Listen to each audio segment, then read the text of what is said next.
मैं तो पुलिस में रहा हूं और इतने साल हो गए इस देश को आजाद हुए, आज तक इस देश के अंदर पुलिस के लिए कोई नेशनल राष्ट्रीय स्मारक नहीं था। हर साल जो है, आजकल तो खैर बहुत कम हो गया है, मोदी जी के आने से पहले आप देखोगे हर वर्ष 21 अक्टूबर का हम जो है पुलिस कमेमोरेशन करते हैं। आपको मालूम होगा, पुलिस स्मृति दिवस मनाते हैं। 1200 से लेकर के 1500 लोग हर साल शहीद होते थे पुलिस के। अब उसकी संख्या जो है 200 सवा 200 के आसपास आ गई है। उन लोगों के लिए आज तक उनका कोई स्मारक नहीं था। आर्मी के लोग, फौज के लोग जो इस देश का बॉर्डर की रक्षा करते हैं, उनके लिए कोई स्मारक नहीं था। पहली बार मोदी जी आए, इस देश में जो है नेशनल पुलिस मेमोरियल बनाया गया और नेशनल जो है वार मेमोरियल बनाया गया। यह सम्मान हमको जो है हमारे देश की रक्षा करने वाले, समाज की रक्षा करने वालों को दिया गया। हमारी आस्था, हमारी संस्कृति, कोई सोच सकता है कांग्रेस के जमाने में कांग्रेस के लोग तो जो है भगवान कृष्ण और राम भी कभी पैदा हुए इसको नहीं मानते थे। सुप्रीम कोर्ट तक गए, एफिडेविट दिया कि राम नाम का कोई आदमी धरती पर पैदा ही नहीं हुआ। आपको मालूम है जो सेतु जो वहां था, राम सेतु जिसका नाम बोलते हैं वहां पर तमिलनाडु के पास, रामेश्वरम के पास, कि वो पैदा ही नहीं हुआ है।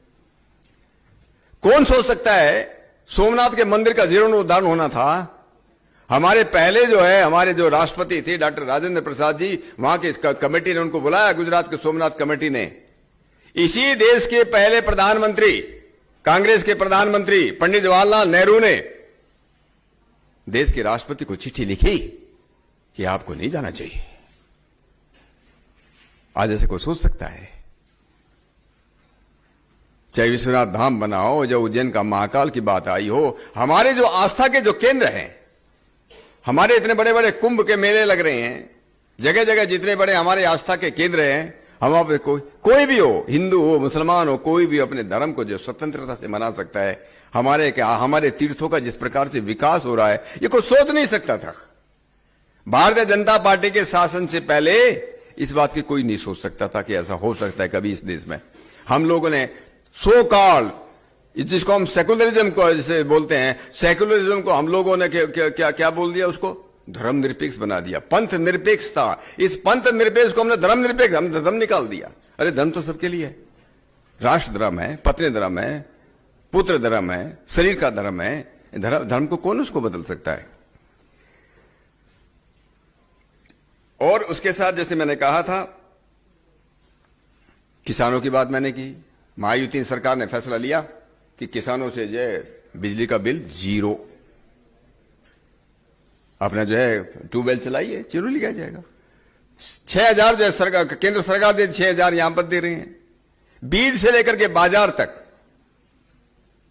महायुति सरकार ने उसके लिए फैसले लिए हैं। रोजगार के लिए जो मुख्यमंत्री कौशल विकास योजना है, उसके अंदर 10,000 का जो है, जो हमारे जो बेरोजगार भाई हैं उनके लिए उसको मिलेगा।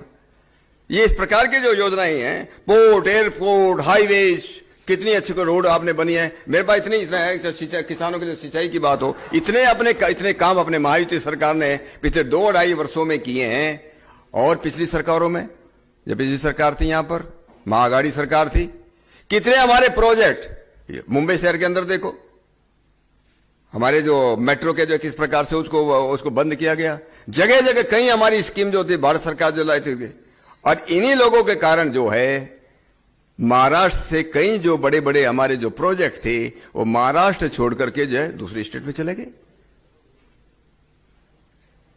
तो विकास की बात हो, सुरक्षा की बात हो, सम्मान की बात हो, जो भारतीय जनता पार्टी और महायुति की सरकार ने किया है, अच्छी सरकार नहीं हो सकती। इसलिए मैं आप लोगों के माध्यम से सबसे मैं अपील करूंगा कि इस देश के प्रधानमंत्री मोदी जी ने एक संकल्प लिया है, और संकल्प यह है कि 2047 तक, 2047 तक, ये जो हमारा अमृत काल चल रहा है, इस देश को आत्मनिर्भर बनाना है, पूर्ण रूप से विकसित करना है, और गुलामी के सारे चिन्ह खत्म करना है। एकता के सूत्र में सब जाति बिरादरी सबको पिरोते हुए आगे चलना है। इसलिए मैं इस महाराष्ट्र के विकास के लिए, चौमों की उन्नति के लिए, ये हमारे लिए जरूरी है। हम अपने लिए, अगर हम अपने लिए सुरक्षा चाहते हैं, अपने बच्चों के लिए सुरक्षा चाहते हैं, अपने लिए विकास चाहते हैं, अपना अगर हम सम्मान चाहते हैं, तो हमको भारतीय जनता पार्टी के लिए वोट देना चाहिए, महायुति के लिए वोट देना चाहिए। ये मेरा आप लोगों से निवेदन था। अभी आपके जो कुछ सवाल होंगे उसका मैं जरूर सवाल रखता हूं। जी, कांग्रेस के कहने के ऊपर डीजीपी रश्मि शुक्ला जी का उनके खिलाफ कोई सबूत नहीं है, कुछ भी नहीं है।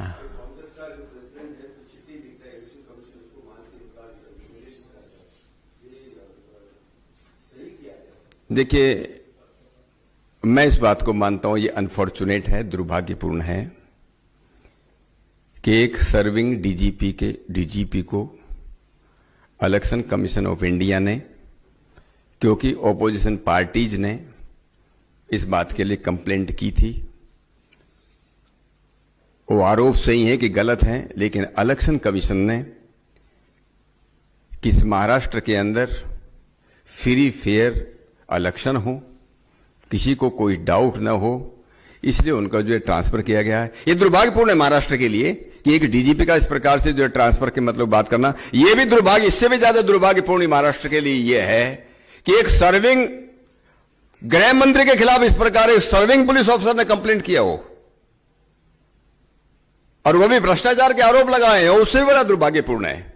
पर एक बात मैं जरूर आपके माध्यम से कहना चाहता हूं कि ऑपोजिशन की पार्टीज के कहने से, जैसे आपने कहा कांग्रेस से दूसरे है कि डीजीपी का ट्रांसफर जो है इलेक्शन कमीशन ने किया है, मुझको लगता है कि इलेक्शन के बाद जब महायुति जीत के आएगी, थंपिंग मेजोरिटी से जीत के आएगी,